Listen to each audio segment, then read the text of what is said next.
Greetings, fellow Farmer Jim aficionados. Tiki here. And Jacob Wile.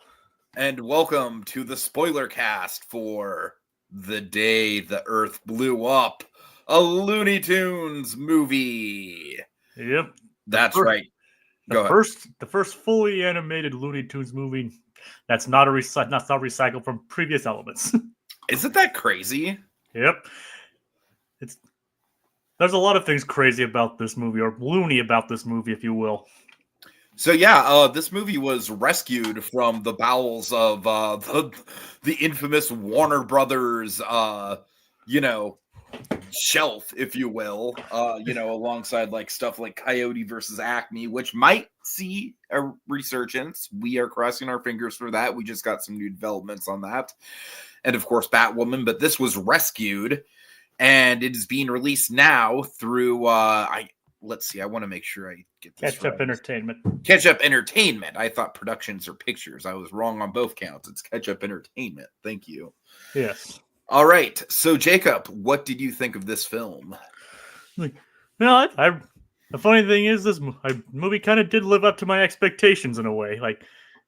It's a Looney Tunes movie, so it definitely delivered on that aspect.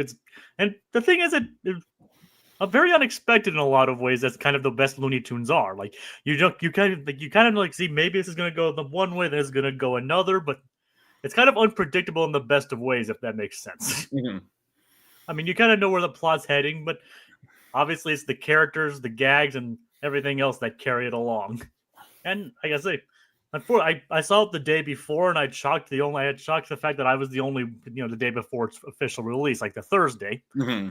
And I kind of chalked up being the only one in my theater. It's being like, okay, it's a Thursday. It's maybe not a lot of people know about it yet, so maybe that's why I'm the only one here.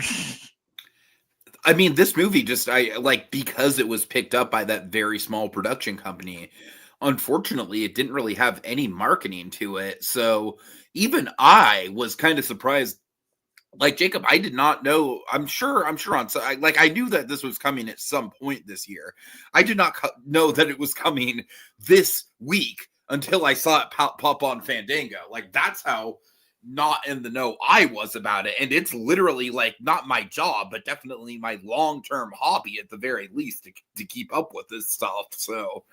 So yeah, this thing is unfortunately kind of flying under the radar, but that's why we're doing the spoiler cast on it. I really want to get the word out as much as we can. I mean, we're not going to have as much sway as, the big dogs in nerd culture YouTube, but hopefully we can do our part because, Jacob, I agree with you. I think this thing is just, I will say I watched it twice.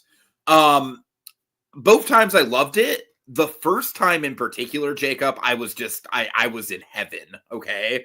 Like it was just pure bliss. It was a wonderful cinematic experience. I'm seeing a fully animated Looney Tunes movie in theaters. I mean, just the 2D, the comic timing of it all, I was just like, this is perfect. This is utterly perfect. This is an instant classic. Seeing it a second time, it kind of like, I don't want to say it like brought the movie down. I really don't want to say that, but it kind of got the hyperbole down a little bit to where I say this is an awesome movie still. It's not, I don't think this is like going to be like one of the best animated movies ever made, which frankly was kind of where I was at the first time I watched it, which is kind of ridiculous. It's really not that as good as it is, but man, I gotta tell you, just seeing like Looney Tunes or otherwise, I am a pretty big Looney Tunes fan. I would say I like the Looney Tunes a lot more than I like, the classic like Mickey Donald Goofy cartoons from back in the day, at the very least. I mean, I grew up on a diet. When I was growing up, I was on basically a diet of the Looney Tunes and the Three Stooges. Oh yeah.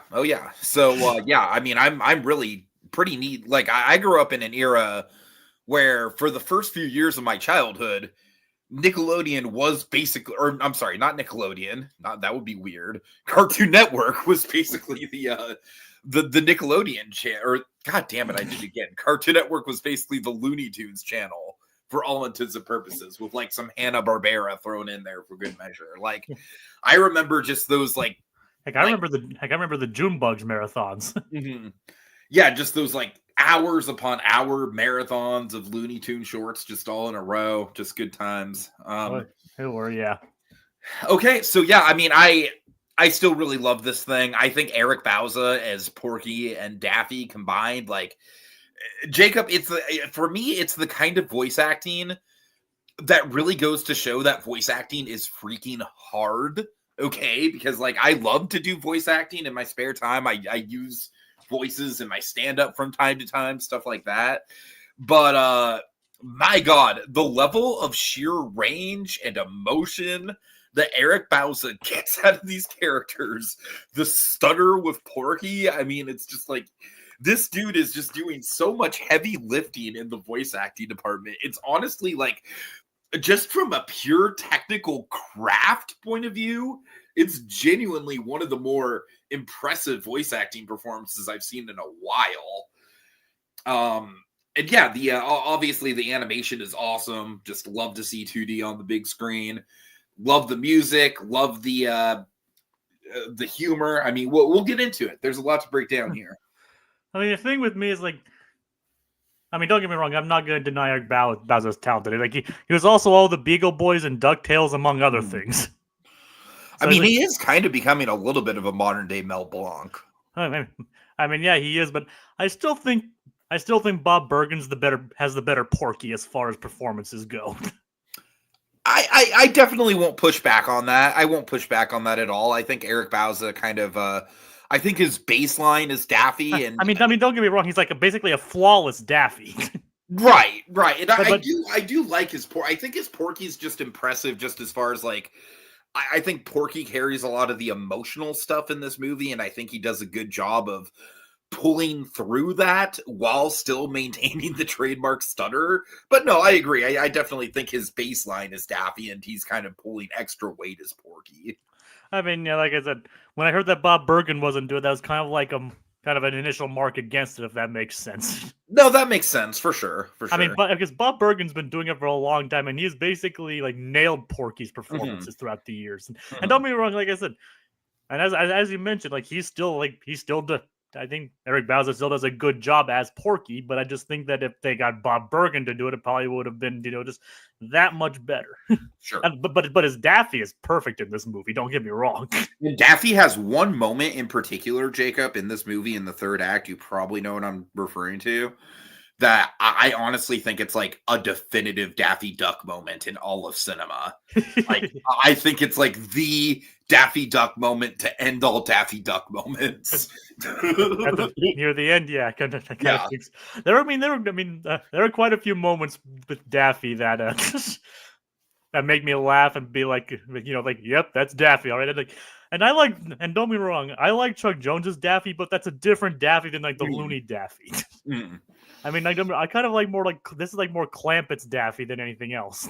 Yeah, this Daffy is very much more so just kind of like he's not necessarily malicious. He's just insane, but in kind of like a lovable sort of goofball kind of way. Yeah. And it's a lot of fun. But Jacob, I think we'd be burying the lead, my friend. We got to talk about Farmer Jim. Farmer Jim was amazing. Farmer Jim is amazing, dude. It's like when I first saw him, it's like he's like the fact that he was just like basically a painting with moving lips the entire time. I mean, honestly, I think the whole sense of humor of the film, like you see Farmer Jim and you just get it. You just like it's such a good early indicator that like we are in good hands, and the people that are coming up with these jokes like just inherently understand Looney Tunes. So Tiki, that does base the question though. How familiar are you with Looney Tunes cartoons? Because that's the same production crew. Oh, you mean the new ones? Yeah, the stuff on Max. Yeah, I'm not familiar at all. Honestly, I should catch up, but hey, I heard that I probably can't at this point. no. From what I understand, it's Looney Tunes cartoons is still on there. Just need to.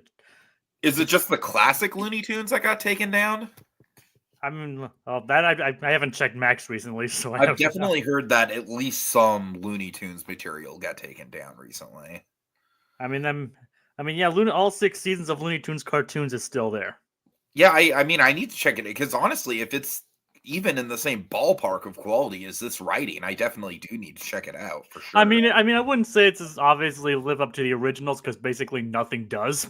Right, But, right. but it's basically like a more admirable effort than that's been come out in many years. I mean, And I like, did, for example, like, I like the Looney Tunes show. I think that show did some things really, really well, but it's not inherently what the Looney Tunes is. You know what I mean? yeah.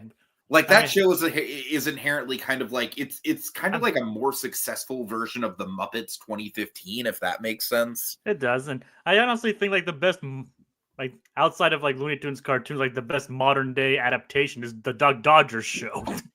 Oh man, I haven't watched that in years, but I'm sure that would be a fun one to go back to. Yeah.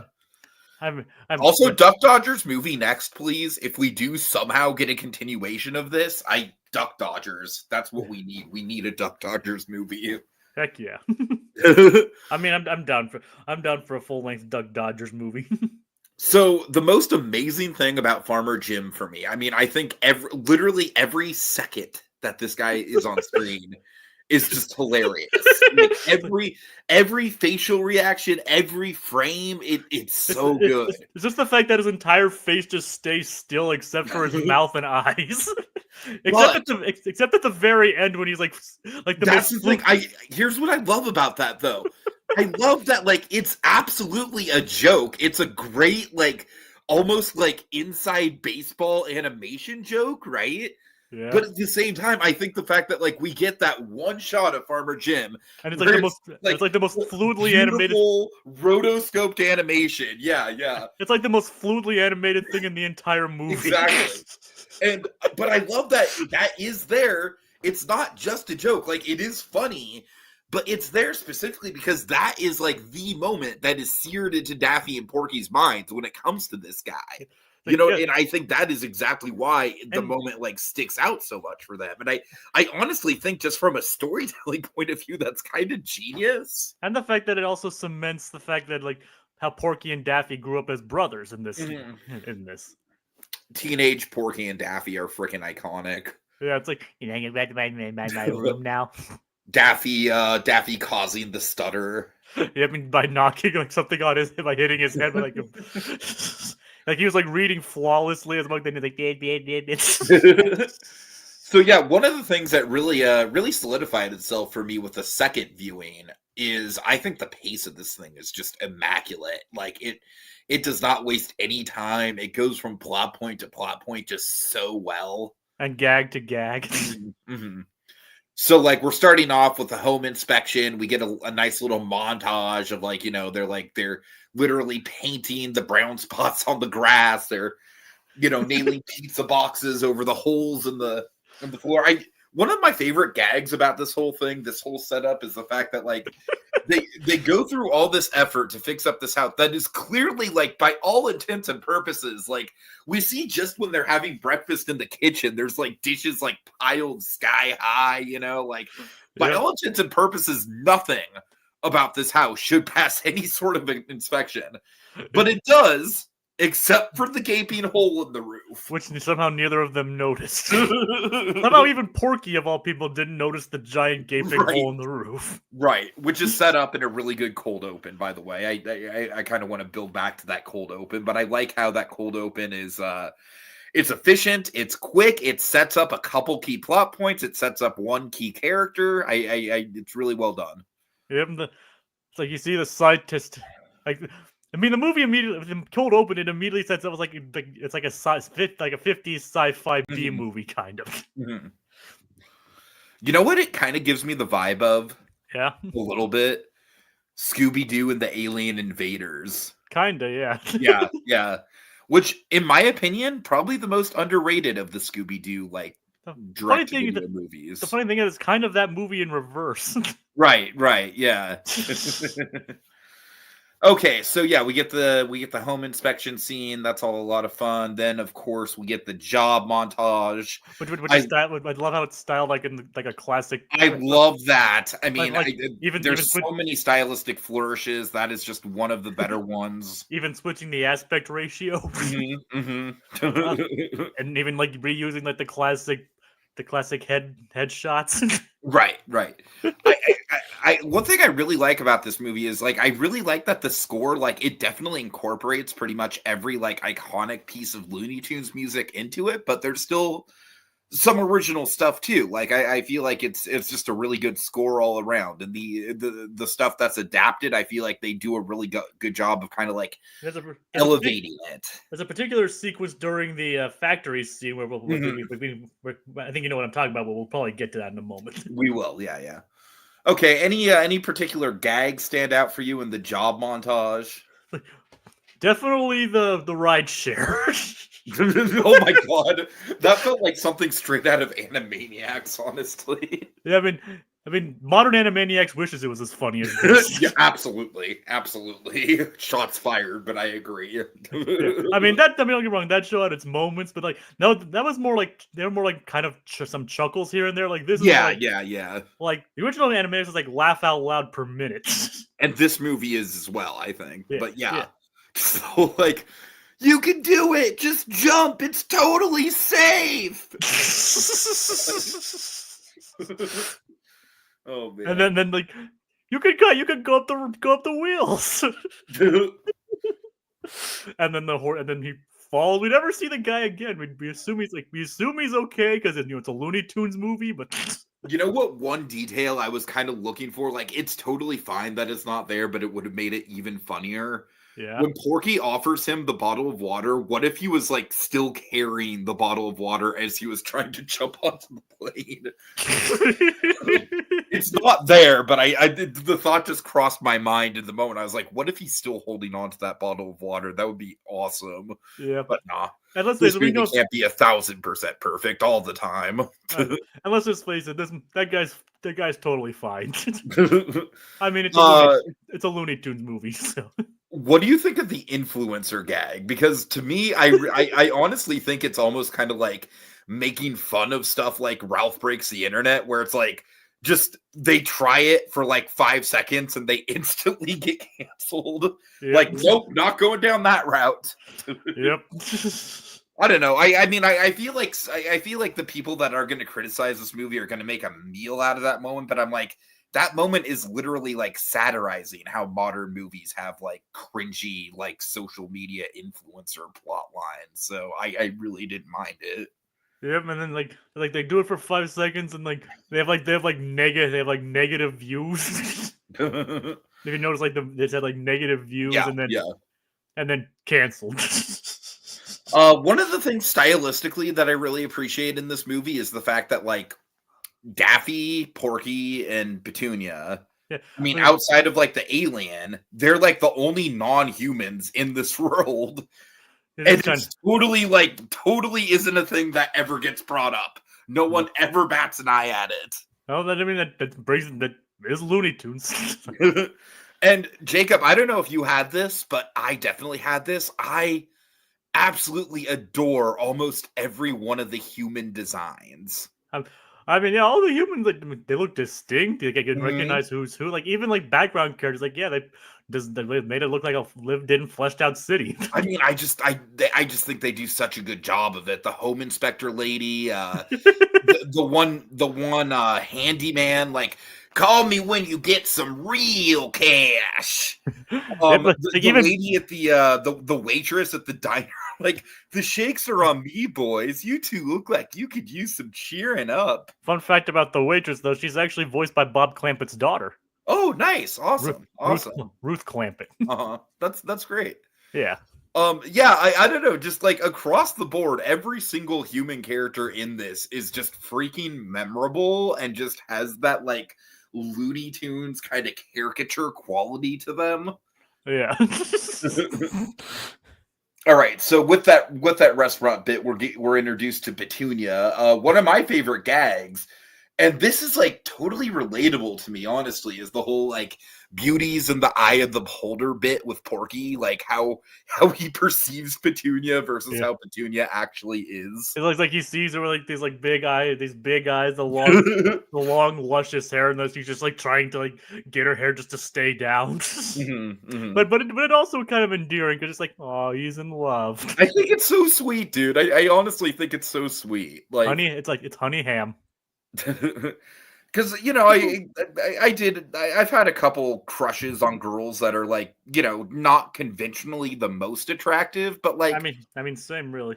I like their I'm attracted to personalities, right? Like that is my attraction point. And Petunia, although I will say that I do think they go a little bit hard with her quirkiness in regards to like the taste testing. I think they maybe double down on that a little too much as the movie goes on. Generally speaking, I think her personality is super endearing and quirky, and I think much like how they kind of retrofitted Lola Bunny's personality in the Looney Tunes show.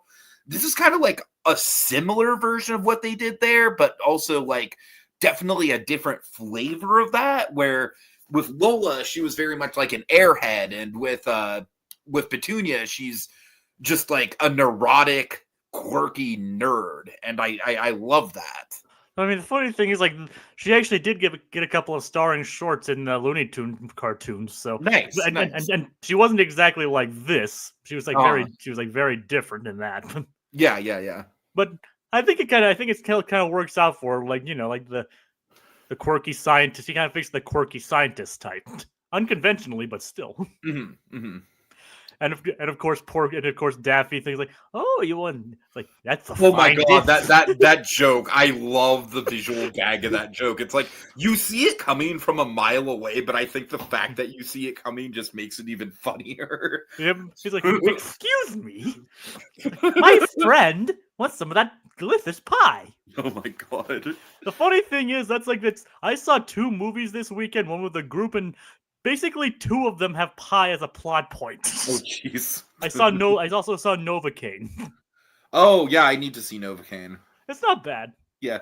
That's pretty much what I've heard about the movie. It's not bad. It's not good. It's not bad. I'd say it's good, but all like right. I said, but I'm just saying it's just funny that I saw 2 movies in a row 2 movies this week about pie. Or feature pie as like a little element of the plot.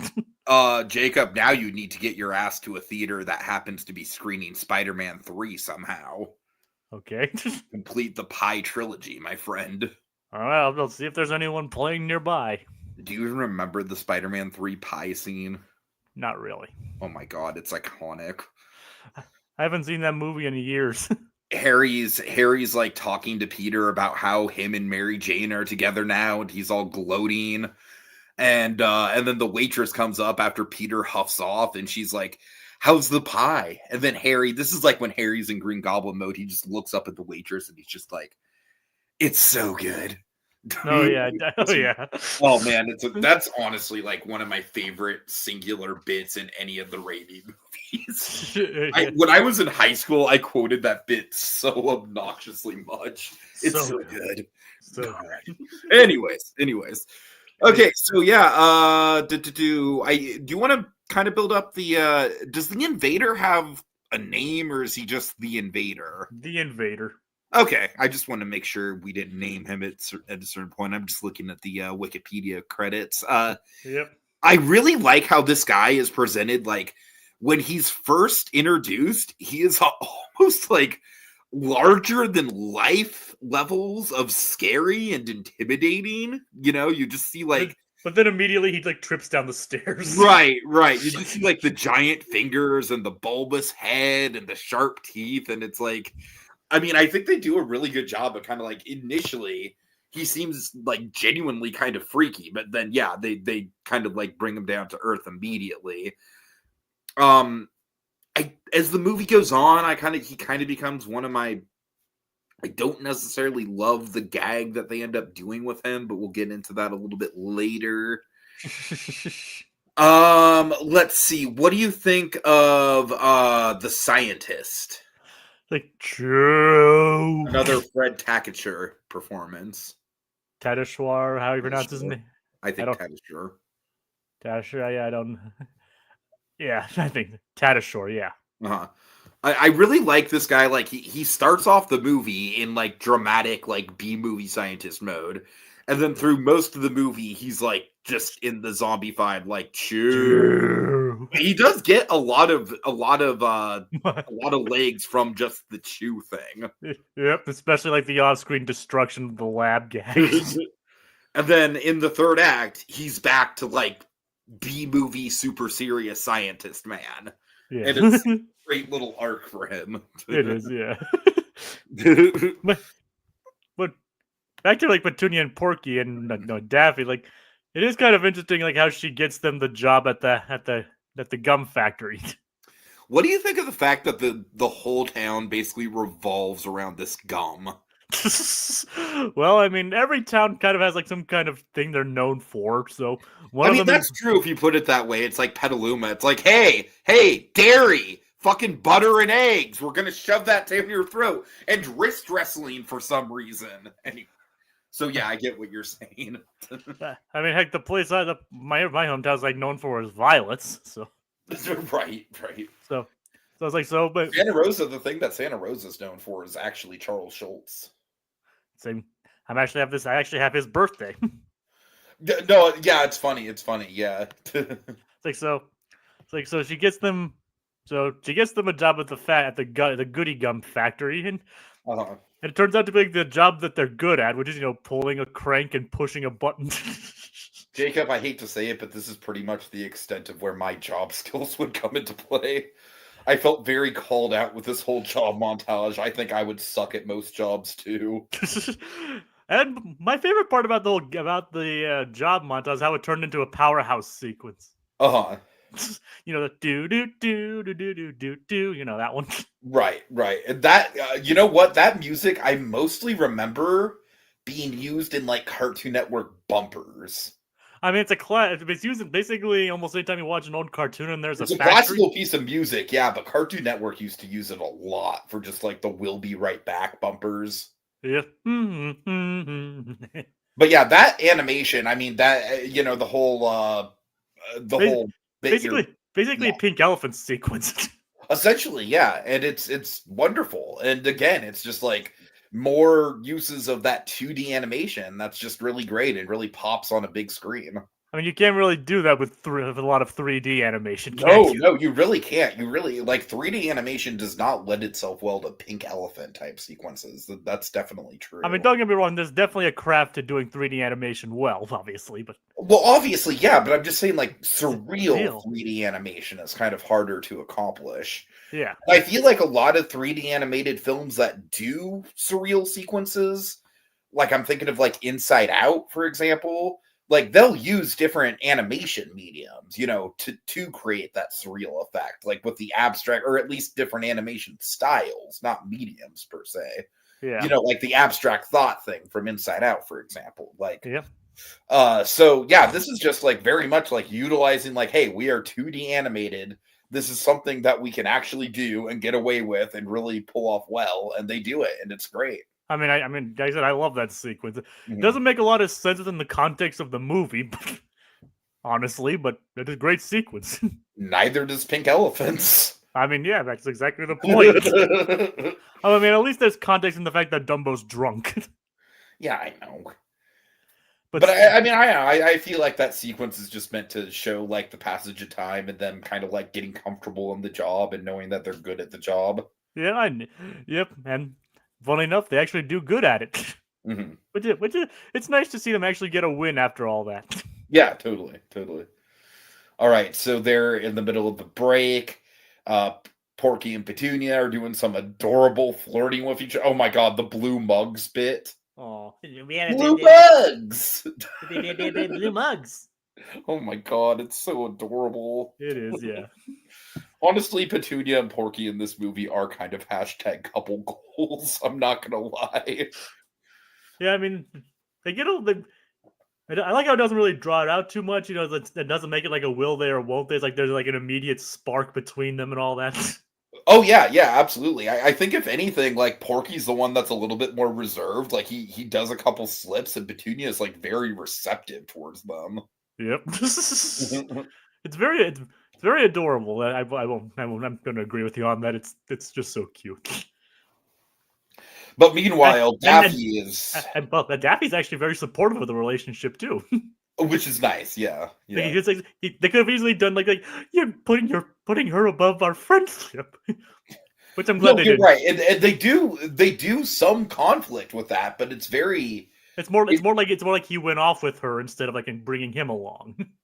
And it's honestly one of the most natural and well developed and like clean third act breakups that I can think of. Like we don't linger in it for too long. It's resolved very quickly. It's resolved in a moment that's both really funny and genuinely heartwarming. Just like 4 stars for the third act breakup, I think. Yep, but we're kind of jumping the gambit Yeah, a little bit. Okay, so I love how Daffy uncovers this giant conspiracy just because he wants to find someone to make small talk with. Yeah, he tries to make small talk, but nobody wants to do it. It's just like you kind of feel bad for the poor guy. Well, I mean, he literally just tries to go up to the first person he sees, and he's like, "You seem like a nice fella." And then it's the scientist who's been possessed. But I do like how proactive Daffy is. Like, as soon as he sees that green goo leaking from the briefcase, he's on it. Like he notices that's the same goo from the roof. Mm-hmm. Like, the goo from our roof is here! Oh, God. All right, so that leads to the scientist dumping the goo into the vat that makes the gum. All the gum is tainted. Oh, no! Tainted gum. Tainted gum! And then Daffy's like, when Daffy tries to reveal, like, Porky's like, just go get some air and cool off. And then Daffy has just an epic meltdown. It's like, you have to admit though, you'd be kind of freaking out too if you saw gum eyeballs in people's mouths. Oh, no doubt, yes. But I was even like that a situation where it's like impossible to explain. I said that's just straight up nightmare fuel. I mean, the literally, gum is taking over people's minds. It's like you can literally see the gum forming eyes inside people's mouths. it's definitely freaky. Mm. But Daffy doesn't really help his case by tearing off all of his feathers and running around like beating people up, taking the mayor's pants. I love how we have a running bit in this movie where Daffy has an emotional attachment to the freaking mallet. Which will come back in a glorious way. Still teeing it up. Of course. All right, but yeah, Porky is just running to try and find him, and he's just like, I hope Daffy's not doing anything crazy. And then Daffy's just like on stage, naked, just like, hear me out! What I'm saying is definitely not crazy. And he's talking about how they're poisoning the gum. It's taking over people's minds. But he gets arrested after assaulting the mayor or embarrassing the mayor rather. The mayor definitely has a Bill Clinton design, right? Am I crazy? Not really. I mean, just kind of like a generic old politician design. Right, yeah. And it is kind of funny that even he doesn't like the inspector lady. Mm-hmm. I like how Porky is pushed so far to his wits' end that he's willing to spend the last nickel that they own to try and prove Daffy wrong about the gum thing. But fortunately, they run into Petunia, who tests it. Mm. And they discover that yes, it is an alien. Okay, hold that thought because I got stuff to say. We got Eli in the chat here. He's saying, "Isn't it a shame we didn't get Marvin the Martian in this?" And maybe this could have been. I don't think this could have been a Duck Dodgers movie. I think if it was a Duck Dodgers movie, it definitely would have had a different flavor to it. That being said, I honestly think that Marvin the Martian coming in at the post credits, especially with the title of this movie literally being The Day the Earth Blows Up, and spoiler alert, this is a spoiler cast, the Earth does not in fact blow up. Jacob, how is that not like the best setup ever for where's the kaboom? I was promised an earth-shattering kaboom. Yeah, now that you mention it, that is kind of a minor I'm really glad that they had the restraint to not just sprinkle in like a bunch of Easter eggs and cameos and like, hey, we got to give Bugs his obligatory cameo. We got to give Taz his obligatory cameo. Look, Yosemite Sam is playing a cop, right? Like, I'm glad that we didn't go that route with it. Like I said, I think that the style of this movie works really well, that the three main characters are the only anthropomorphic animals in this world and everyone else just totally goes along with it.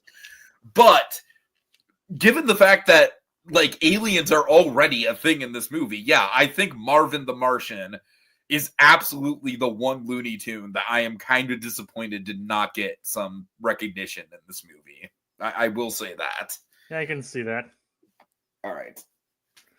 And yeah, Eli, I my fingers are definitely crossed that we do save Coyote versus Acme. And I really like that Ketchup Entertainment is like, you know what, like, we're totally acknowledging, like, we knew that this wasn't going to be like a huge giant hit at the box office. People are responding to it and responding very positively. They are listening to fan feedback, and that's at the end of the day what really counts with movies like this. So I really hope that the fan feedback is what counts, not the actual box office from a movie that literally even I did not know was coming out until I saw it in Fandango. I mean, that's really the sad thing. I mean, these are iconic characters. These should be getting a bigger draw. Yeah, totally. Warner Brothers basically wants nothing to do. It'd literally be like if Disney was like, Mickey, Donald, get the hell out. We don't need you anymore. Stitch is our new mascot now. I mean, yeah, kind of, yeah. Which, honestly, that's kind of the case, but I digress. I love Stitch. But... I mean, don't get me wrong, I love Stitch, too. It's just, I see more and more Stitch merchandise. That's all I'm saying. But seriously, though, yeah, like, Warner, I mean, it's very telling that Warner Brothers themselves basically sold off this movie. I mean, they're pretty much, like, disowning the entire like Looney Tunes brand, honestly, and it's just a big shame. I said, I was kind of secret. I said, I mentioned this to Dragon, like on our recent podcast. I was kind of like secretly hoping that like Hulu would pick this movie up, so like Disney would technically own the rights to this. That'd movie. Be fun. Yeah. I like this movie would be like airing on Disney Plus or something. Well, I mean, Jacob, you can see Anora on Disney Plus. Well, I mean, yeah, I mean that kind of makes sense considering it's a Hulu thing, right? Well, I mean, no, I know it's a Hulu thing. It's just I will never get used to seeing R-rated, like adult serious movies on Disney Plus. I mean, it's like more of a that's more like a distribution thing, though, right? No, I get it. It's just weird. I mean, I guess wasn't that like a Neon movie or something? Yes. All right. Anora, a family picture. All right. Anyways. Yeah, I mean, like you can also watch Alien Romulus. For indulging me in my really outdated Rob Walker meme. but I just like it's so. Hopefully, we do get Coyote versus Acme because of this, and I will say that. Okay, so the alien gum creature, freaking terrifying. Yeah, like what they do with the design, as far as like using the chattering teeth toy. It's great. It kind of gives me vibes of like the dragon from Onward a little bit. I do kind of. I'm thinking of a good gag there. It's like bulletproof glass can bulletproof or shatterproof glass can withstand so many pounds, but that's not shatterproof glass. Let's see. This is also where we get the gag where like the thing is trying to shove the gum into Daffy's mouth. And it basically looks like it's trying to like French kiss him, and Daffy's like, "I don't even know you." And the classic, like the fact that he's like moving his beak around his face, like classic Looney Tunes gag there. So yeah, that whole set piece is great, and then they realize that the whole town is taken over. The whole world is probably taken over, so that's where we really get the plot kicking into high gear. And again, there is no lull in this movie. It goes from set piece to set piece very efficiently, gag to gag very efficiently. Yep. All right, so let's see what's after that. So basically the mind control, they conceive a plan to basically that the part where they conceive the plan. Like to use the rotten egg smell to get everybody to hack up the gum. Right.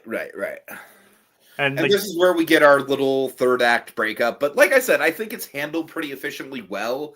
I do like that there is an emotional arc of like Porky being tired of like Daffy being destructive, but then Porky seeing the, like there are moments where Daffy's destruction is going to come in handy. I like that we have a little bit of an emotion there with it. It's like, of course we have like, it's the end of the world as we know. Goddamn awesome needle drop, I gotta say. Just with such a satisfying needle drop. With Porky and Petunia, like taking down the gum. Wow. I mean, that whole sequence is just like a music video in its own right, and it's great. Poor Daffy's just left alone to lay the eggs. because Porky destroyed the eggs. Which is kind of a jerk move. I mean, if anything, if I were Porky, I would kind of like discreetly carry them out and then be like, okay, you have to lay more. Yeah. I don't know, just destroying the eggs. It's a little callous. I mean, that's kind of the point. Yeah. And of course, like one of the biggest jokes, one of the funniest gags for me was like, it's like, and that's another thing, bub. Do you know how hard it is for a male duck to lay eggs? Probably what the audience was thinking the whole time. Yeah. I mean, that's like probably one of the funniest gags in the movie was that him just like yell. It was Daffy yelling that. Sorry, I probably like overloaded the mic a little bit. No, you're good. You're good. No more so than Eric Bauza probably overloaded the mic when he was recording the. I mean, seriously, there are so many like Eric Bauza just screaming in character bits in this movie. Yep. I mean, the whole egg laying thing is kind of foreshadowed when he laid an egg on the bully earlier in the movie. It's like, so yeah, it's like, feels like, yeah, it would be kind of hard for him to lay eggs. I do like that he comes out in like his full What's Opera Doc regalia with the Viking helmet. Yep. And he even puts like, does that look like it's under control? So he does get kind of a word in there. Yeah. All right, so we get the chase scene. Porky does not jump quick enough, and Petunia is captured. And I think Petunia being taken over by the gum parasite, and just the design of that, just seeing her mouth sticking out of the gum monster, is like almost even more disturbing than the first gum monster. I mean, seriously, they get a lot of leverage out of just like creepy gum imagery in this movie. They're able to get away with like that kind of extreme body horror because it's just gum. Exactly. Yeah, it's great. It's great. It's kind of like the old rule of like, if it's not flesh and it's not blood, it's perfectly fine. Dragon was unable to attend the film, Eli, unfortunately. I hope he gets a chance to see it soon, but he was not able to attend it over the weekend. Yeah.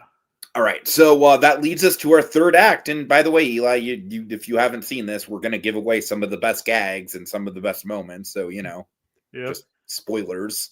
After Petunia gets taken over, and then Porky and Daffy get abducted, and their friendship basically falls apart. Like, what about sticking together and all that? But I love how the resolution to that happens very quickly. It happens very efficiently. It's a heartwarming, like kind of like heart-to-heart talk, but also we get the most over-the-top, elaborate, like depiction of like crying that I think I've ever seen in any cartoon. Yep, it's like, ah! Oh my god, like the one shot of like them crying, like the tears that are like a river with salmon jumping out of it, and then the Hoover Dam in Daffy's eyes. Right. Oh my god, just classic Looney Tunes sight gags there. Oh yeah. Very reminiscent of like early SpongeBob. Like I definitely remember some SpongeBob where like him crying a lot would just in that being kind of like almost like a like them shooting tears into each other's eyes, or right, exactly. It's very reminiscent of that. Or like crying into a mug and then drinking it. Exactly. Or then and of course the sweater of tears. I made this one from my tears. Oh god, sorry. Okay, so you're not actually Huh? Well, I don't understand, Eli, because how can you be responding to us if you're not listening? Anyways, cryptic. Alright. Yeah, I don't know. I hope Dragon gets a chance to see this for memoirs. I don't know if he will though. You know, he'll see it eventually when it comes to streaming. Hopefully. Yeah, but the question is, where's it going to be streaming? That's a good question. Yeah, probably not Max. Yeah, that'd be kind of weird. That'd be kind of weird. Like, yeah, it's like, that streaming service that you're originally going to air this on in the first place? Let's just put it on there. I imagine a good place for it would maybe be Prime. Yeah, I mean, or even Hulu, like I said. Yeah, but like Hulu does have the thing of like it would be weird to see a Looney Tunes movie on a Disney thing, but cool. I mean that's where Animaniacs is. Right, right. The new show, anyway. Just don't put it on Peacock. Peacock doesn't deserve this. Shots fired at Peacock. The one good thing you've ever contributed to society is Ted the series, Peacock. And also Psych. That's fair. I have not watched Psych. Psych's good. All right. Anyways. Okay, so let's see. What do you think of the whole plot twist where the invader was just trying to save the Earth from the asteroid? Yes, I really like it because it's like we get that whole setup of like Earth's precious resource, and he's after that, which still makes him seem really malicious. Resource. I will say, I think the resource being the boba, and then the boba kind of like after that is revealed, I kind of feel like that character loses a lot of his teeth. Like, I just think after that's revealed, he basically only is like, boba! I'm in it for the boba! Hey, the first round of boba is on me. And it's like, okay, like you kind of just became a one joke character. Like, that's one of the few bits of writing that I wasn't really thrilled with, honestly. It's not a big deal. It doesn't really drag down the movie at all. It's just, I don't know. I kind of wish that character would have been just a little less one-dimensional by the end of it. Yeah, I kind of see where you're coming from there. But what do you think of just the plot twist? By the way, I love how the plot twist is literally foreshadowed. Like, very, very literally. As long as the plot doesn't twist. Foreshadowing. Okay, like it literally says foreshadowing in big words in the movie. I feel like there's another inappropriate Daffy bit that I'm missing. Like, kind of on the same level of the whole, like, I barely know you thing. Yeah. Oh, God, it's going to drive me crazy. I mean, there's quite a bit of that in this movie. Yeah, there is. I mean, the whole, like, the male duck thing is another one, but... It's like, how hard it is for a male duck to lay eggs. I just want to make sure we don't, like, skip over any great gags. I see another one that... There's stimulus package, kiss your asteroid goodbye. The stimulus check was great, yeah. Truck stop bathroom. Oh, that's it. That's the one. Thank you. Yeah, the truck stop bathroom bit, dude. Like that really caught me off guard. Like, if you don't know, you don't know. But if you know, you know. That's fine. Like, it will totally fly over kids' heads, but adults will get it, and that's the best type of Looney Tunes humor. Or at least adults who know what it means. Right. Okay, good. I'm glad we got that resolved. It was like on the tip of my tongue. But yeah, that is classic Looney Tunes, though. There's always been like gags. I mean, Looney Tunes was never even really meant for kids anyway. No, not really. Yeah, I mean, that's not saying they should be like entirely like literally adult. Wasn't one of the first Porky gags involving his stutter the whole like yeah, you thought I was gonna say bitch. Actually, I think that was just like a joke. I think that's I don't think that was like actually included. I think that was like something they made as like a laugh or something. Oh, really? Okay. I mean, it was officially made, but I don't think they ever meant to like use it in any official capacity. Right. I'm not really that well versed in like early Looney Tunes stuff, honestly. But yes, that does actually exist. There actually is an old black and white shot of like Porky like hammering his son of a bitch, son of a gun. You thought I was gonna say son of a bitch, didn't you? I mean, that literally exists. Mhm. You're not making that up. Okay, so we basically have a core situation on our hands with this third act. We got to go into the asteroid and explode it from the inside. Yeah, it's like, but the invader didn't think of bringing explosive because it's just barbaric. It's like, so considering his plan, was to brainwash everyone into blowing gum to create a protective bubble around the Earth. Mhm. So Which no, I love how nonsensical and cartoony that is, by the way. I mean it fits. I mean, the thing is, in any other movie, it'd be ridiculous. But considering what we're talking about here, Considering the world, considering the physics of this world. Yeah. I mean, the thing is, it makes perfect sense. I love the Right? visual of the bubble popping and then just all the landmarks being covered in gobs of gum. And parts of her are still hanging off the Earth. Right. Oh God. All right, so they have this big plan, which is Petunia, fortunately, just happens to have a gum that she's been experimenting with that does make you explode, which Daffy uses earlier in the movie in a classic, like, Daffy Duck exploding bit where there's nothing left but his bill. And at least it was like self-inflicted this time, and like not out of malice instead of like someone tricking him and getting shot. Right. I mean, don't get me wrong, I still love those shorts. Those shorts are hilarious. So basically the idea is that they have to go into this asteroid, they have to have a big stockpile of this exploding gum, and then in order to chew it, they're going to use all these wind-up teeth, all these wind-up chattering teeth. That the scientist bought earlier, but he's supposed to Yes. go get the resource. Right. And then we have what Blue Dragon 5 would affectionately call a matchstick moment. It's like, yep, Porky realizes that. Is it the one where Porky like sends Daffy down? Or Well, I'm talking about matchstick moment specifically is like we think the solution is going to be the chattering teeth, but then the chattering teeth do not work. They fail. And they all get tipped over. And there's not enough time to go back down there and set them back up. That's the matchstick moment. The matchstick moment is like the moment where what you think is going to be the solution is now off the table, just like the matchstick to light the firework at the finale of the original Toy Story. And then Porky realizes this is Daffy's time to shine. Which leads to, like I said, in my opinion, one of the all-time, like, this is like a quintessential Daffy Duck moment on film. Like, in the history of the character, I think this is just like, this is everything that this character has ever built up to in media. This is Daffy Duck just fully unleashed. But before we get that, we get probably, I think, the best fourth wall break in the whole movie. Yeah.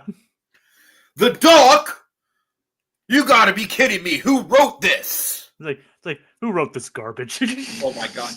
So basically, I've seen this like both times I saw it. It was like there were maybe like a handful of people in the theater besides me, and there were only a couple of things that got real reactions.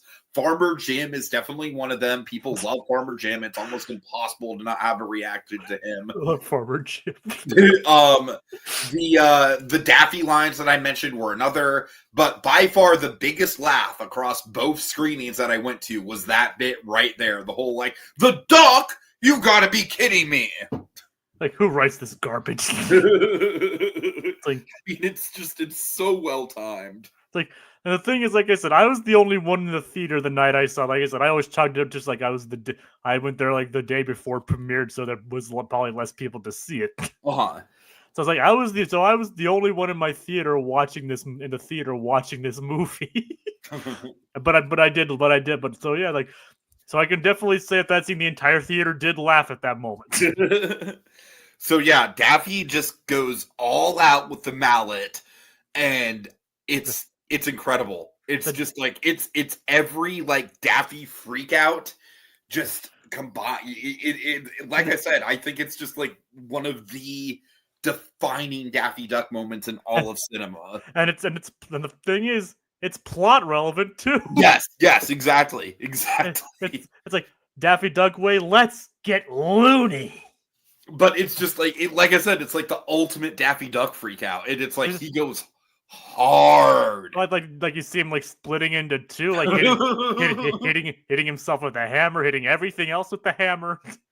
Like, Oh, by the way, one of the funny bits I think from I the think moment where they're having that heartfelt conversation, the getting back together conversation is just him repeatedly smashing his head with the car door. the car that happens to be in the cage. yeah. But anyways, yeah. I mean, I can't say enough good things about this moment. I think this moment is like this moment, like you frame this whole freaking movie around this moment and having it pay off and having it be as satisfying as it is, I think. This is the scene where Daffy is like basically creates like a rope of himself out of the chasm. I mean, it's classic. It's like it's gonna. Like I said, more people need to see this. I mean, come on. Absolutely. All right, so they're trying to escape the asteroid. It's done its job. The stalagmites and stalactites fall down, creating a chew effect on the gum from the mallets. The mallet basically creates an earthquake that causes that chain reaction. That's great. It starts with an earthquake. Oh, God. But now they got to get the hell out of there. Daffy and alas, Daffy gets stuck to the gum on one of the craters. And we get a really, again, another genuinely pretty emotional sequence where Porky's just like, I'm not letting go, pal. It's like they're not just pals at that point. They're basically brothers.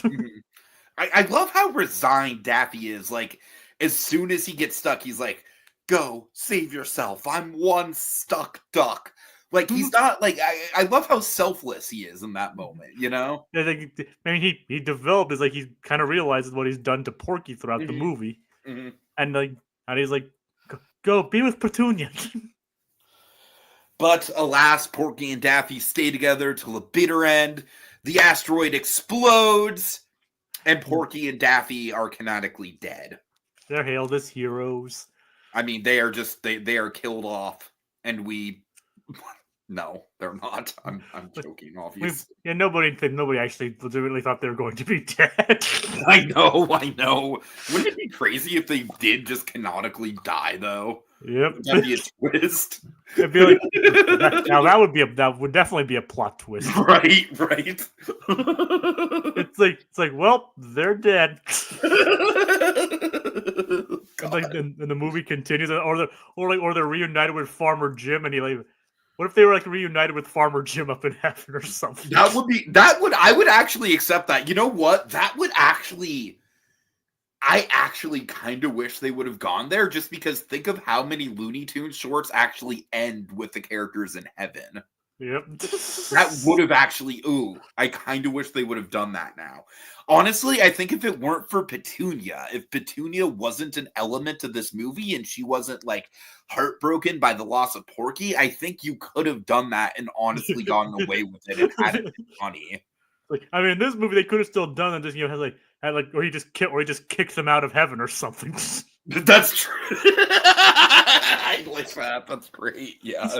It's like wait, you two have some life to live. Oh my God. Yeah, it's fucking Looney Tunes. You could do basically whatever you want. Yep. All right. So yeah, we get that nice heartfelt reunion with Petunia. She finally figures out the flavor for her gum. Mm-hmm. We get the adorable kiss, which is adorable again. It is. Porky. All right, and then of course, Jacob, we have to end the movie on the goat. The goat. Yes, the goat. Farmer Jim.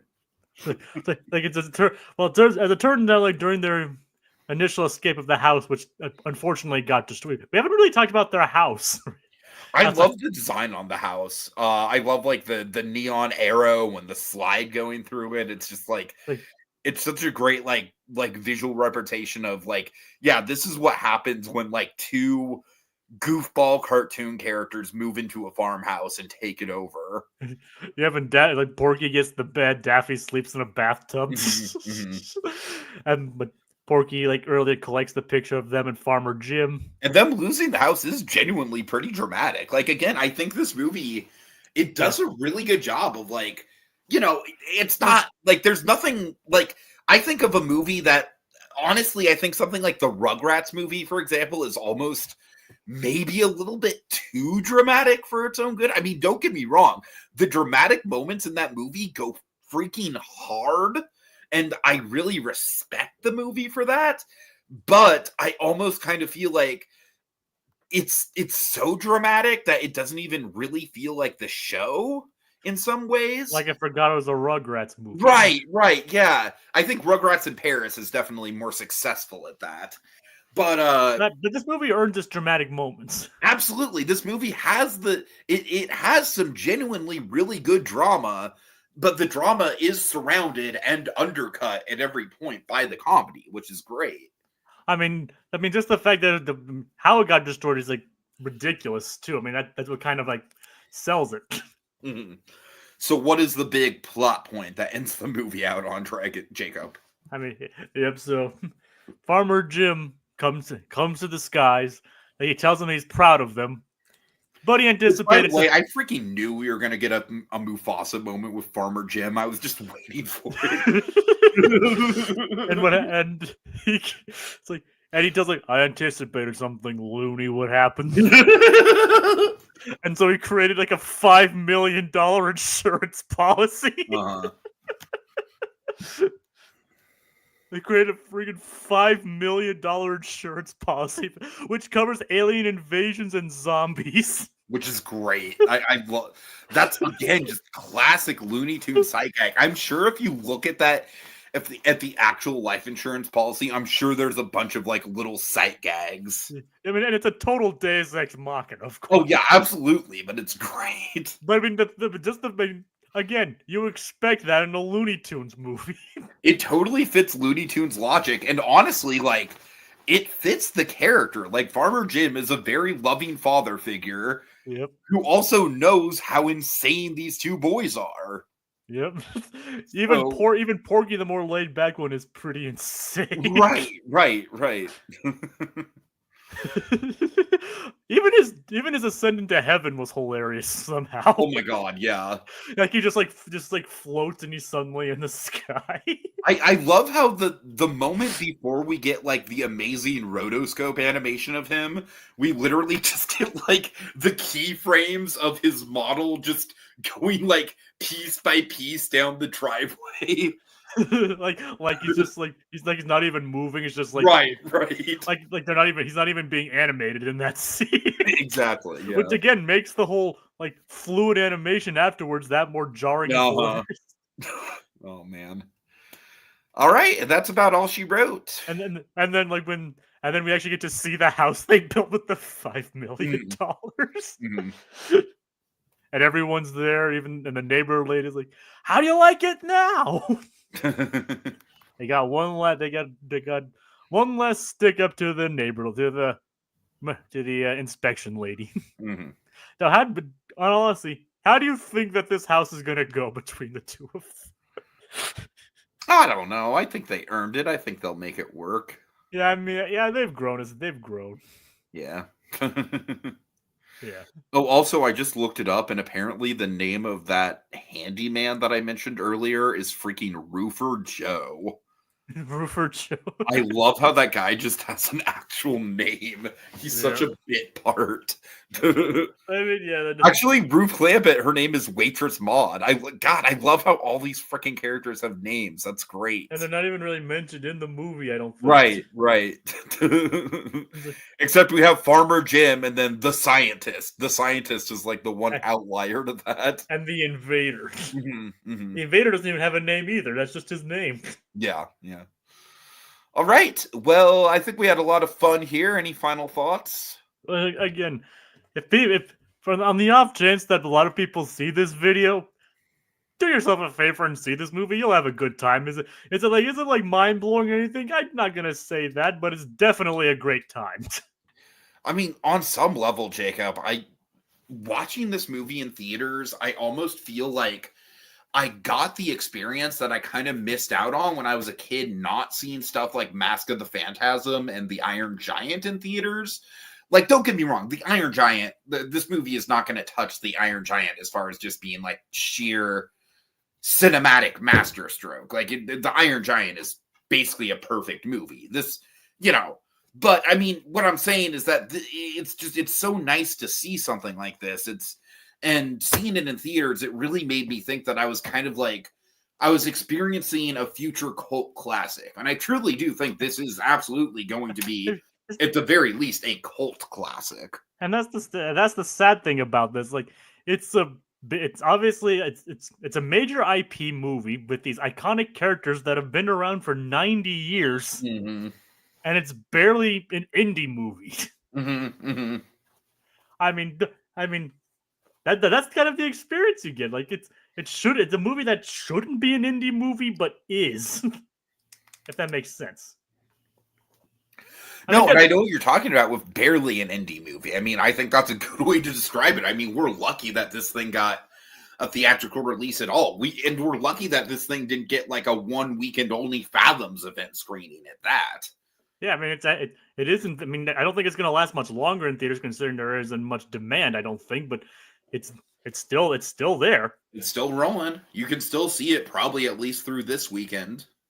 Yeah, so Theme Park Priest, I see in the comments. Even I don't care if you haven't heard of it. Go out and see it. Support 2D animation and prove Warner, like, basically prove it to Warner Brothers, like, these characters have a place. Right. I mean, that's the biggest thing we can take away from this is, like, Warner Brothers didn't show the support that this movie deserved. Mm-hmm. Mm-hmm. I mean, we could go on that for basically hours, and now we have it's Jay. I see showing up to April 2nd in North Carolina. That's good. Nice. Yeah, that is good. That is good. Yeah. All right. So it's like, don't get me wrong, we could like talk about like Warner Brothers all day. Like during the Recapinator streams, they always find ways to bring up Warner Brothers. Oh, really? Nice. Yeah, because we like somehow bring up like Batman, Freakazoid, those kinds of things. Like we always like it's like, okay, is it on Max? Like, nope, it's no longer on Max. We're like Zaslav. Yeah. Oh my god! If there was one celebrity cameo in this movie, it should have been Zaslav. Or at least a parody of Zaslav. Right. Well, let's just hope that if Ketchup Entertainment is seeing like the positive reception this movie is getting, we can only hope that it'll eventually result in Coyote versus Acme, and maybe Warner Brothers thinking twice about the way they're treating their IPs. Mm-hmm. Definitely fingers crossed for Coyote versus Acme. I think we're gonna get it. I really do. I have hope for that. In a perfect world, we will get a fucking 2D Duck Dodgers theatrical movie, dude. I want nothing more in my life. Hopefully, even from and I don't think we're gonna. Unfortunately, I don't think we're gonna get it from this particular team again because the person who did the movie, his name's Pete Brownkart. You know, he also did like Secret Bound, Fort Awesome, and Uncle Grandpa. Mm. Like, apparently, the day he like approved the final cut of this movie was his last day at Warner Brothers. Oh, geez, yeah. So the stinger of the sequel, I don't know if we're eventually going to get one. It might not be from the same people unless they renegotiate for him to come back. Mm-hmm. I know I'm kind of all right. That's all I have to say. I know I'm kind of carrying on a bit with this. No, you're good. You're good. But all right. Well, big thanks to Little Blue in the comments for joining us, as well as It's Jaden and a very brief cameo from Theme Park Priest. Go out and support this movie. It's wonderful. Support 2D animation in general. Yeah, that's all I got to say. Oh, yeah. Farmer Jim for life. Farmer Jim for life. Where's the caboose?